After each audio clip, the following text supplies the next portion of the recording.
জলবায়ু পরিবর্তন এবং সচেতনতা বিষয়ক বিতর্ক প্রতিযোগিতা 2025 বিষয় জলবায়ু পরিবর্তনের বিরূপ প্রভাব মোকাবেলায় কেবল আন্তর্জাতিক উদ্যোগই নয়, স্থানীয় উদ্যোগ একান্ত আবশ্যক। এর পক্ষ শক্তি যারা, আমি তাদের প্রথমে একজনকে আসার অনুরোধ করছি। কে?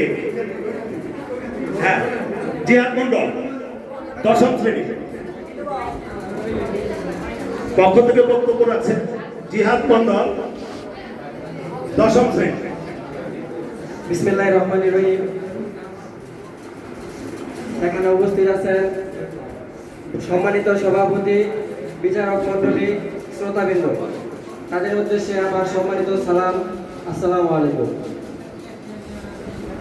আজকের বিতর্কের বিষয় হচ্ছে জলবায়ু পরিবর্তনের বিরূপ মোকাবেলায় আন্তর্জাতিক উদ্যোগী নয়, স্থানীয় উদ্যোগ অত্যাবশ্যক। এই বিষয়ের ওপর আমি আমার দলের পক্ষে তামিমকে বক্তব্য দেওয়ার জন্য আহ্বান জানাচ্ছি।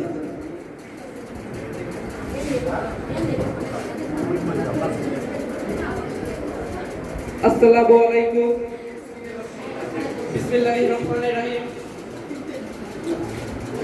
উপস্থিত সম্মানিত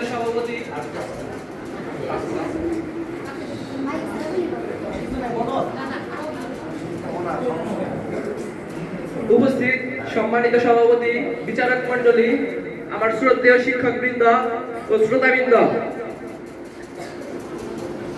সৈয়দ নূরজাহান উচ্চ বিদ্যালয় কর্তৃক আয়োজিত বিতর্ক প্রতিযোগিতা 2025 বিষয় জলবায়ু পরিবর্তনের বিরূপ প্রভাব মোকাবেলায় কেবল আন্তর্জাতিক উদ্যোগই নয়, স্থানীয় উদ্যোগ আবশ্যক। আমি বিতর্কের পক্ষে বলতেছি। স্থানীয় সমস্যার সমাধান স্থায়ীভাবে সবচেয়ে কার্যকর। প্রতিটি অঞ্চলের জলবায়ু সমস্যা ভিন্ন।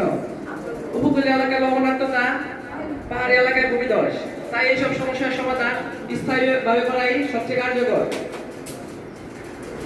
দ্রুত প্রতিক্রিয়া সম্ভব। আন্তর্জাতিকভাবে এইসব সমস্যার সমাধান করলে বিভিন্ন পলিটিক্যাল সমস্যার কারণে এইসব সমস্যার সমাধান করতে অনেক সময় লেগে যেতে পারে, কিন্তু স্থানীয়ভাবে সমাধান করলে অতি দ্রুততার সাথে এইসব সমস্যা সমাধান করা যায়। স্থানীয় জ্ঞান ও অভিজ্ঞতার ব্যবহার। স্থানীয় মানুষ, কৃষক, শ্রমিক ও সাধারণ মানুষের অভিজ্ঞতা ও জ্ঞান অনেক সময় আধুনিক প্রযুক্তির চেয়ে কার্যকর হয়। তাই আমরা স্থানীয়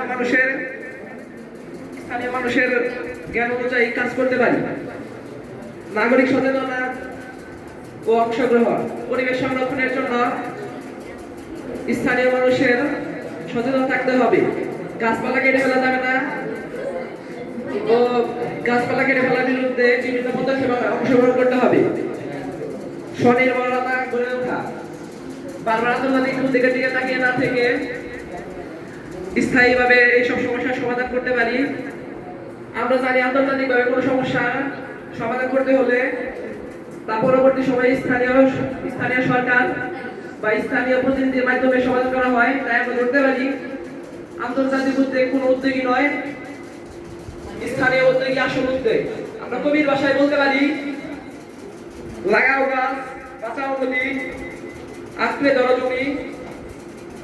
আন্তর্জাতিক কথা শুনে ঠিকই, কিন্তু কাজ শুরু হোক আমাদের দিয়েই। জলবায়ু এক কঠিন যুদ্ধ, এ যুদ্ধে জিতবো আমরা ঠিকই। ধন্যবাদ। আসসালামু আলাইকুম। ধন্যবাদ। জলবায়ু পরিবর্তন বিষয়ক আলোচনার পক্ষে প্রথম বক্তাকে, এখন এর বিপক্ষে প্রথম বক্তা মোসাম্মদ হালিমা আক্তারকে তার যুক্তি উপস্থাপন করার জন্য আহ্বান জানাচ্ছি। বিসমিল্লাহির রহমানির রহিম। সম্মানিত মডারেটর, শ্রদ্ধেয় বিচারকগণ, প্রিয় প্রতিনিধিগণ ও শ্রোতাগণ, সবাইকে আমার সালাম, আসসালামু আলাইকুম। আজকের বিতর্কের বিষয় জলবায়ু পরিবর্তনের বিরূপ প্রভাব মোকাবেলায় কেবল আন্তর্জাতিক উদ্যোগই নয়, স্থানীয় উদ্যোগও আবশ্যক।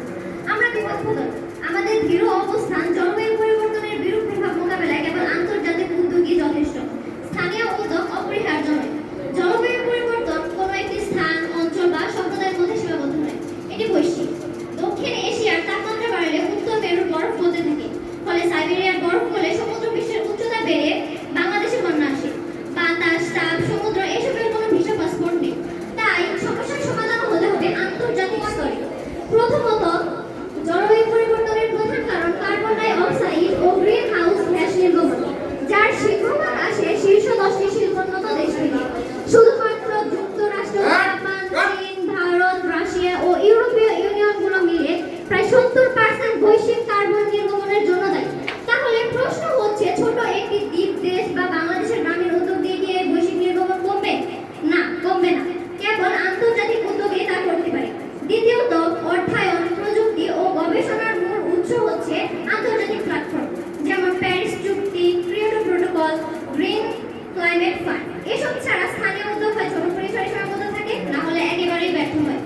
উপকূলীয় সুরক্ষা ব্যবস্থা ও নবায়নযোগ্য শক্তির ব্যাপক ব্যবহার। এসবের জন্য প্রয়োজন বিপুল অর্থ ও অত্যাধুনিক প্রযুক্তি। আর স্থানীয় উপকূলীয় এলাকায় এইসব ও স্থানীয় সরকারের কাছে এত বিপুল অর্থ ও অত্যাধুনিক প্রযুক্তি থাকে না।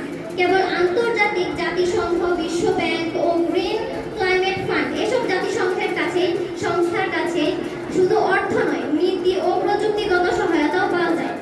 তাহলে ধরুন, যদি একটি দেশের একটি শহরে